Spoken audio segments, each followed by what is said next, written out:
네, 오늘 리포트 비하인드는 화장품 이야기를 해보겠습니다. 어제 수출 데이터가 발표되면서 이제 화장품주의 실망 매물이 출회됐는데 이것이 일시적인 현상인지 아니면 향후에 여전히 장밋빛 전망이 나오고 있는지 이분과 함께 이야기 나눠봅니다. 이혜니 유진투자증권 연구원 나와 계십니다. 안녕하세요.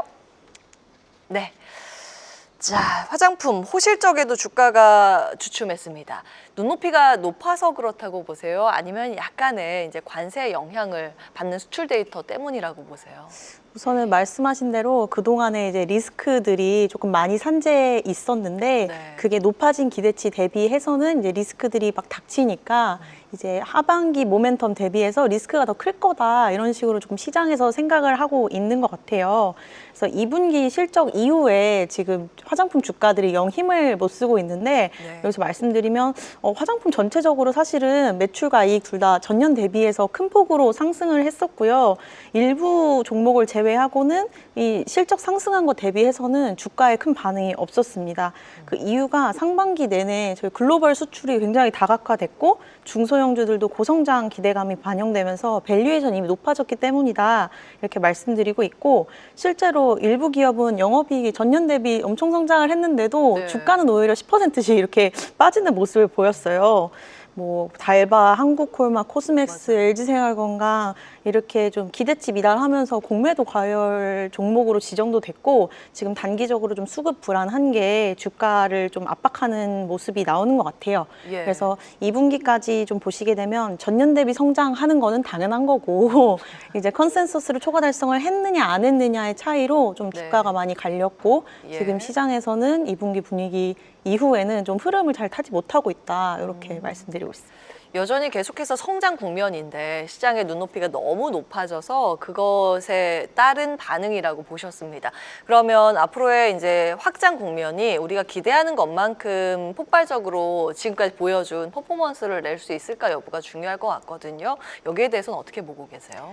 우선은 지금 수출 데이터가 8월께 조금 잘 안 나왔습니다. 네. 그동안 1월부터 7월까지 더블 디짓 계속 성장을 하다가 지금 8월에 3% 정도 성장이 그쳤거든요. 근데 이거를 쭉 세워서 YTD로 보게 되면 그래도 아직까지는 더블 디짓 성장을 하고 있는데 이 내용을 잘 살펴보게 되면 예. 8월 달에 미국, 일본, 중국 이런 우리가 그동안 눈여겨보던 국가들에서는 좀 수출 데이터가 잘 안 나왔는데 유럽 그리고 중동은 또 잘 나왔거든요. 또 유럽은 지금 전체 수출액에서 전체 화장품 수출액에서 비중이 이제 거의 20% 가까이 되고 있습니다. 예. 그래서 그동안 봤던 북미, 일본, 아시아 물론 좋지만 유럽이나 중동 이런 정말 다 우리나라가 여기 수출을 할 수 있을까라고 생각했던 국가들로 그리고 권역별로도 지금 매출이 늘어나고 있다. 이런 부분에서 생각해 주시면 아직까지 글로벌 확장성 측면에서는 좀 유효하다 이렇게 보고 있습니다. 여전히 성장하고 있는 국면이라는 데 주목하셨습니다.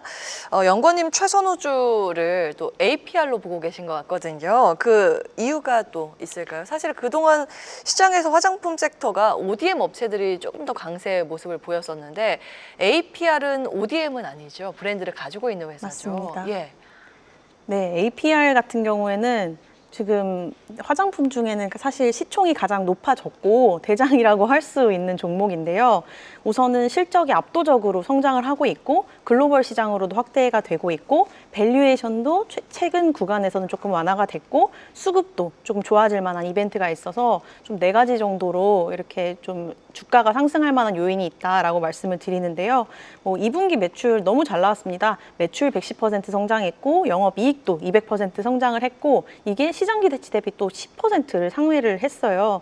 지금 2분기 영업이익률 기준으로 25%가 나왔는데 이게 업계 평균 10% 초반 대비해서는 거의 1.5배에서 2배 가까운 수준이거든요. 그리고 상반기 영업이익이 이미 작년 연간 영업이익을 초과를 했기 때문에 지금 실적적으로는 전혀 나쁜 게 없는 상황이고 거기에 해외 매출 비중이 거의 80%에 가깝습니다. 거기에 지금 북미가 당연히 제일 많긴 한데 유럽이나 이런 부분에서도 지금 얼타 입점을 조금 앞두고 있는 상황이라 하반기에도 추가적으로 실적 모멘텀 나타날 수 있는 부분이 많고요. 마지막으로 이제 수급 같은 경우에는 11월에 MSCI 지수에 좀 편입될 가능성이 높습니다. 그리고 코스피 대형주에도 지금 진입 가능성이 높기 때문에 이런 기대가 맞물리면서 패시브 수급이 좀 유입될 가능성이 있어서 APR 가장 선호하고 있습니다. 그 울타뷰티라고도 하고 얼타뷰티라고도 네, 둘다 하는데 거기가 우리나라 올리브영 같은 데인가요? 맞습니다. 이제 한국에서는 H&B 스토어라고 하고요. 네. 뭐 미국에서는 뷰티 리테일러 이렇게 불리고 있는데 뭐 한국에서는 올리브영이라고 보시면 될 것 같아요. 예. 그 2분기 실적을 기점으로 APR과 다른 화장품주의 그 격차가 벌어지고 있는데 그 이유는 뭐라고 보세요? 우선은 실적이 너무너무 잘 나왔어요. APR이 정말 말도 안 되는 숫자를 보여주고 있거든요. 예. 그게 첫 번째인 것 같고, 그래서 지금 APR은 압도적인 실적 성장이 매출, 탑라인과 바텀, 영업이익도 같이 올라가고 있기 때문에 지금 포워드 PER 기준으로 20배 후반에서 30배 초반까지도 받고 있는 것 같아요. 예. 근데 다른 화장품 브랜드 기업들은 아직까지는 20배 정도 구간에서 머물고 있는 것 같거든요. 이거는 이제 실적에 대한 기대치라고 봐주시면 될 것 같고, 네. 이제 나머지 조금 이제 대형 2사라고 불리죠. LG생활건강이랑 아모레퍼시픽은 이제 APR의 시총 1위 자리를 좀 물려주면서 시장의 관심에서 조금 멀어졌습니다. 그게 참 그 충격 아니 충격으로 맞습니다. 다가왔습니다. 네. 아직도 회사 규모는 사실 아모레퍼시픽이나 그쵸. LG생활건강이 더 클 텐데 네. 시가총액 규모를 앞질렀다라는 게 굉장히 상징성을 가지고 있지 않나 이런 그렇습니다. 생각이 들어요. 예. 그래서 대형 2사들은 지금 다른 국가로의 매출이 조금 미진한 부분, 그리고 아모레퍼시픽은 뭐 이니스프리나 라네즈 같이 홈 브랜드들은 그래도 다른 나라로의 매출이 성장은 하고 있는데 아주 규모가 작아요. 그리고 코스알엑스라는 브랜드를 인수를 했는데 그 네. 인수한 시점이 굉장히 매출이 잘 나가던 시점이었기 때문에 그때 대비해서는 성장폭이 둔화됐다. 이런 것들이 지금 좀 발목을 잡고 있는 요소인 것 같고, 네. 중소형사들은 뭐 펌텍, CNC, 뭐 아이패밀리 SC 이런 회사들에 대한 기대가 작년 하반기부터 올해 상반기까지는 조금 낮아졌는데 밸류에이션 낮아진 구간에서 실적 기대치를 상회를 하다 보니까 이런 회사들은 2분기 실적 이후에는 그래도 뭐 다른 화장품 대비해서는 좀 선방하는 모습을 보였습니다. 예. APR 이 이유 있는 근거로 인해서 시장에서 부각을 받고 있다. 그 핵심에는 성장성이었습니다. 기억해 보도록 하고요. 그 앞서 최선호주로 말씀 주신 APR과 달리 이제 ODM 기업도 볼 텐데 코스맥스 미국에서 신규 브랜드 생산을 시작했다고 하더라고요. 맞습니다. 이제 사실은 그동안은 한국 콜마가 선케어를 미국에서 굉장히 잘해서 네. 코스맥스가 미국에서 하는 거 대비해서는 성과가 콜마가 더 좋았는데 이제 맥스도 그동안 열심히 노력을 했을 거잖아요. 네. 그래서 그에 대한 성과가 조금 많이 나오고 있는 것 같아요. 그래서 미국에서 좀 인기 있는 인디 브랜드 위주로 수주가 나오는 것으로 보이고요. 이에 따라서 그동안 미국 법인이 좀 적자가 있었는데 그게 조금 탈피가 되는 하반기가 좀 될 것 같습니다. 그리고 지금 그 ODM 코스맥스에서 국내 부분 수출을 하고 있는 인디 브랜드들이 미국이랑 유럽 오프라인 채널에 입점을 슬슬 시작합니다.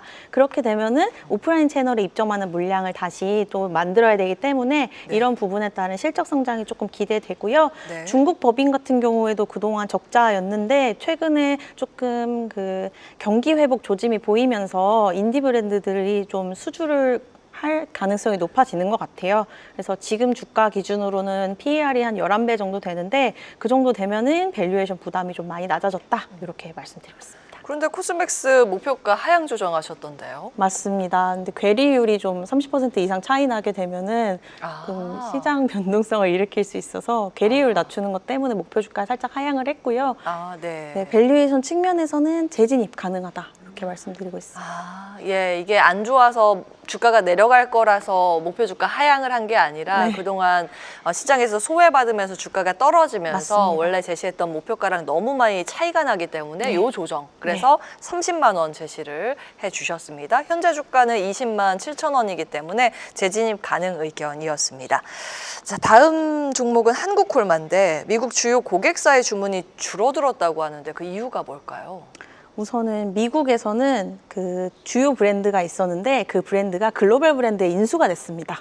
그래서 글로벌 브랜드에 인수가 되면은 어쨌든 재고도 조금 조정하고 브랜드 리뉴얼하는 기간을 거쳐야 되기 때문에 그때는 수주를 크게 주지 않습니다. 그래서 그 수주를 주지 않는 기간 동안에 실적이 잡히다 보니까 그 브랜드에 대한 매출이 떨어졌다, 이렇게 이해를 해주시면 되고요. 또 미국뿐만 아니라 국내에서도 이제 한국콜마의 1등 레거시 브랜드가 최근에 좀 많이 안 좋아요. 아, 그래요? 네, 근데 예. 그게 이제 과거에 이제 방판을 하고 이랬던 브랜드들이기 때문에 인디 브랜드 성장성에는 큰 문제는 없고요. 그래서 네. 한국 콜마의 브랜드들이 이렇게 쭈루루룩 리스트업이 돼 있는데 그 중에 1위가 조금 압도적인데 그 부분에서 매출이 빠졌고 나머지 2등부터 10등까지는 조금 브랜드 변화가 좀 생겼습니다. 1위가 뭔가요? 애터미. 아, 네. 예, 방판 전용으로 판매했던 맞습니다. 애터미 부분이 네. 약간 빠지면서 전반적으로 네. 그랬군요. 그래서 목표 주가 하향 조정을 하신 건가요? 네, 그것도 있고요. 한국콜마가 원래는 올해 이제 4월부터 미국 공장 제2 신규 공장이 가동을 하면서 네. 그거에 대한 매출액을 가이던스를 주셨는데 그게 100억 원 정도 하향이 됐습니다. 그게 왜냐면 4월에 원래 예정이 돼 있었는데 그게 네. 6월로 조금 밀리면서 올해 하반기보다는 내년에 미국 실적이 조금 크게 높아질 거다, 이런 거를 반영한 거고요. 네. 그러면 올해 하반기보다는 내년에 미국 실적이 가세하기 때문에 좀 구조적 성장 진입하는 게 내년이라고 생각해서 네, 목표 주가 살짝 하향했습니다. 예, 한국콜마 투자 포인트 잡아봤고요. 자, 마지막으로 사실 이제 하반기에 화장품주를 어떻게 접근을 해야 할까 고민하시는 분 많이 계세요. 지금 앞서서 초반에 말씀 주신 것처럼 여전히 성장세인데 수급으로 봤을 때는 요즘 좀 아쉬운 흐름을 보이고 있어서 그 투자 포인트를 쭉 정리해 주시면 좋을 것 같습니다. 네, 우선 화장품도 세부 산업이 있을 텐데요. 가장 선호하는 거는 역시 브랜드, 그 다음에는 유통, ODM 이렇게 선호를 하고 있습니다. 전략이라고 해본다면 첫 번째는 대형사에서는 높은 성장성이 아직까지 나오는 기업 선호하고 있고요. 두 번째 중소형사에서는 펀더멘털을 견조한데 밸류에이션 낮아진 기업들이 사실 꽤 많이 있습니다. 그래서 이렇게 양극단에서 기회가 나올 거라고 저는 판단을 하고 있습니다. 그렇게 해서 아까 말씀드렸던 APR처럼 매출이 크게 계속 성장하는데 이익도 같이 따라오는 회사들이 당연히 제일 주목을 많이 받을 거고요. 고밸류에이션 논란이 있는데 실적이 성장하면은 밸류에이션은 결국에 밸류에이션은 결국 상쇄되는 구조이기 때문에 APR 가장 선호하고 있고, 상대적으로 ODM 같은 경우에는 브랜드 탑라인이 이렇게 눈에 띄는 구간에는 상대적으로 좀 관심을 덜 받습니다. 아, 그래서 그렇군요. 네. 예.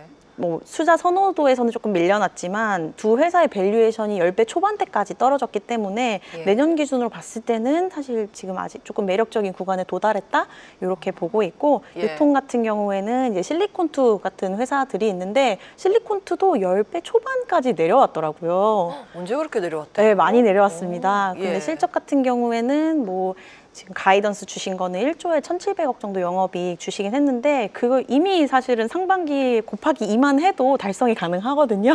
그러면은 네, 실리콘투도 네, 유통에서 하나 있는 종목이지만 굉장히 좀 매력적인 구간이다라고 말씀드리고 있습니다. 네, 화장품 해외로 판매할 때 플랫폼 채널이죠. 실리콘투 투자 포인트까지 정리해봤습니다. 이혜니 유진투자증권연구원과 함께했습니다. 오늘 말씀 고맙습니다. 계속해서 다양한 경제 이슈를 알고 싶다면 구독과 좋아요, 알림 설정 부탁드립니다.